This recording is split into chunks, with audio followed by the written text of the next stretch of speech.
Hello guys, जैसे कि आप सभी जानते हैं कि आज जो है सीटेट का जो पहला शिफ्ट है वो ख़त्म हो चुका है और आज मैं आपके लिए फिर से क्वेश्चन लाया हूँ। आज का जो क्वेश्चन है उसको मैं टाइप करके तो नहीं बल्कि हाथ से लिख के लाया हूँ। जो आज सीडीपी का जो पहला पेपर है, पेपर वन है, उसका क्वेश्चन मैं 10 क्वेश्चन कराने वाला हूँ जो कि हमको यूट्यूब से ही मिला है। तो मैं फिर से चलता हूँ क्वेश्चन की तरफ। क्वेश्चन में है, पहला क्वेश्चन है कि कोहलबर के अनुसार बच्चे की नैतिक विकास का आधार अच्छी लड़की, अच्छा लड़का, ठीक है, यहाँ पे रवैया, ठीक है, ये रवैया है, होता है। इसका ऑप्शन है प्राक रूढ़िगत नैतिकता, उसके बाद बी में है रूढ़िगत नैतिकता, और सी में है कि उत्तर रूढ़िगत नैतिकता, और डी में है कि इनमें से कोई नहीं। तो इसका जो ऑप्शन है वो क्या होगा दोस्तों, आप लोग खुद से देने की कोशिश कीजिए। ठीक है, मैं तो बताऊंगा ही।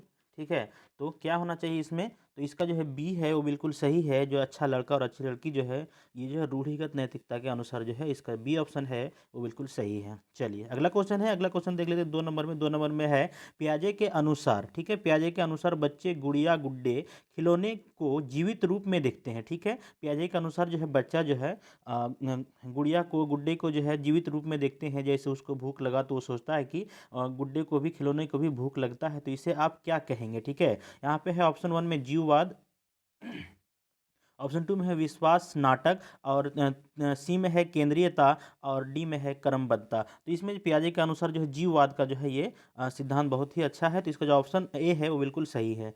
चलिए अगला क्वेश्चन देख लेते हैं। अगला क्वेश्चन है 3 नंबर में, 3 नंबर में दिया गया है सतत मूल्यांकन यानी सतत एवं समग्र मूल्यांकन का प्राथमिक उद्देश्य है। ये ऑप्शन है ए छात्रों के प्रदर्शन की एक दूसरे से तुलना करना, ऑप्शन बी में है छात्रों की समझ को आंकना और पाठ्यक्रम तथा शिक्षा शास्त्र को इसके अनुसार रूपांतरित करना, सी में दिया है छात्रों का उनके प्रदर्शन के अनुसार वर्गीकरण करना, और डी में दिया है छात्रों को किसी विषय में सफल, यहाँ पे दिया सफल और विफल घोषित करना। तो सफल और विफल तो घोषित नहीं होगा, उसके छात्रों को उनके प्रदर्शन के अनुसार जो है अब वर्गीकरण करना। तो वर्गीकरण बिल्कुल, बांटना तो बिल्कुल है नहीं इसमें। ठीक है, तो बांटना बिल्कुल नहीं है। उसमें क्या है, दूसरा में क्या दिया है कि छात्रों की समझ को आंकना और पाठ्यक्रम तथा शिक्षा शास्त्र को इसके अनुसार रूपांतरित करना, और ए में है कि प्रदर्शन एक दूसरे से तुलना करना, तुलना भी नहीं करना। तो इसका जो बी ऑप्शन है वो बिल्कुल सही है और राइट आंसर है। चलिए अगला क्वेश्चन देख लेते हैं। अगला क्वेश्चन है, अगला पेज में 4 नंबर का क्वेश्चन है। 4 नंबर का क्वेश्चन दिया है राष्ट्रीय शिक्षा नीति 2020 के अनुसार, यहाँ पे दिया है राष्ट्रीय शिक्षा नीति 2020 के अनुसार जो है शिक्षा को किस हिसाब से बांटा गया है, किस हिसाब से दिया गया है। तो यहाँ पे ऑप्शन वन में दिया है कि केवल पूर्व निर्धारित विषय वस्तु पर केंद्रित होना चाहिए, पूर्व निर्धारित विषय वस्तु पर केंद्रित होना चाहिए। दो में दिया है समस्या समाधान पर केंद्रित होना चाहिए, जो कि सही है, समस्या समाधान पर केंद्रित होना चाहिए। और यहाँ पे कर्ताओं समालोचनात्मक, ठीक है, चिंतन का विकास करना चाहिए, ये भी सही है। और उसके बाद चौथा में दिया है अन्वेषण निर्धारित और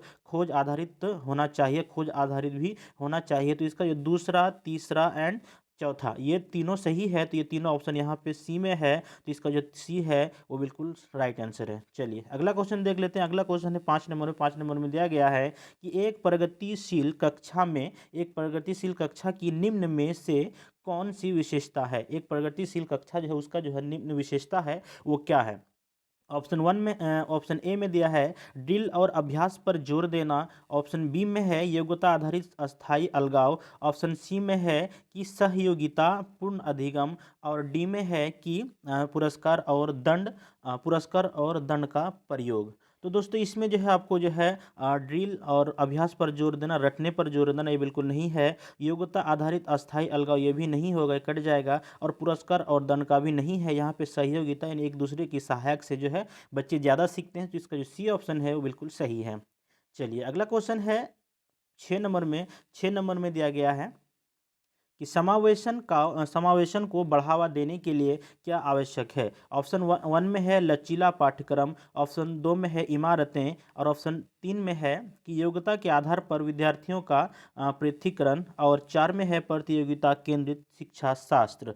इसका जो है एक बिल्कुल सही है कि लचीलापन जो है पाठ्यक्रम सबसे जो समावेशन को बढ़ावा देता है। तो इसका ऑप्शन वन बिल्कुल सही है। चलिए अगला क्वेश्चन देख लेते हैं। अगला क्वेश्चन है 7 नंबर। 7 नंबर में दिया गया है कि हावर्ड गार्डनर, ठीक है, हावर्ड गार्डनर के अनुसार अनवैयक्तिक बुद्धिमत्ता वाले व्यक्ति की क्या विशेषता है? ठीक है। ऑप्शन में दिया है सामाजिक स्थितियों से भली भांति निपटने की क्षमता। ऑप्शन बी में दिया है दूसरों की भाषा के अर्थ व लय का समझने की क्षमता। उसके बाद सी में दिया है कि स्वयं की जटिल भावनाओं, शक्तियों व कमजोरियों का ज्ञान। और डी में दिया है सौंदर्य एवं सौंदर्य बोध का सराहना। तो इसका जो है आपका बी बिल्कुल सही होगा कि दूसरे की भाषा के अर्थ व लय का जो है समझने की क्षमता जो है, ये बिल्कुल राइट आंसर है इसका। चलिए अगला क्वेश्चन देख लेते हैं। अगला क्वेश्चन है 8 नंबर में दिया गया है, थोड़ा लंबा क्वेश्चन है कि एक शिक्षक किसी विशेष अवधारणा को पढ़ाते समय एक बच्चे को आधा अधूरा उदाहरण देता है। ठीक है।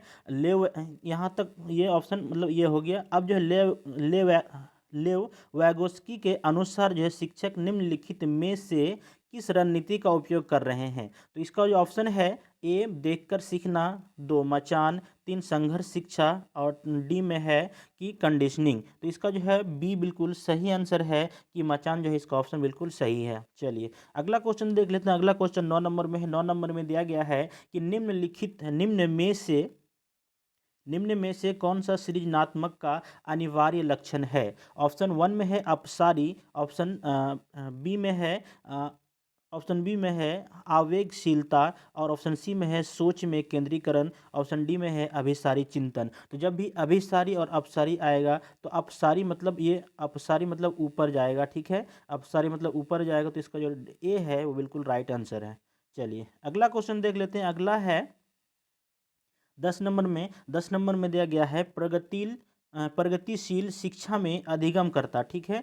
स्वतंत्र होते हैं वो, उनमें सीखने की जिज्ञासा होती है। ऑप्शन ए में दिया है। बी में है कि निर्देश के लिए पूर्णतः शिक्षकों पर निर्भर होता है। निर्देश के लिए वो कुछ करता नहीं, जो शिक्षक करता है वही करता है, बोलता है तो वही करता है। तो ये ऑप्शन गलत है। उसके बाद यहाँ पर सी में दिया है को अभ्यास प्राणी के रूप में देखा जाता है जिन्हें जिन्हें सभ्य करने की ज़रूरत है।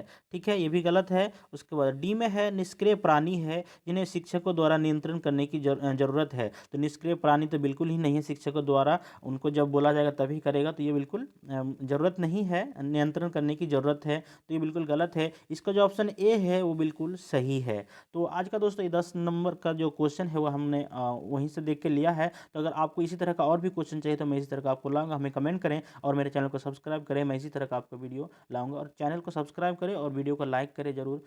ठीक है, तब तक के लिए शुक्रिया।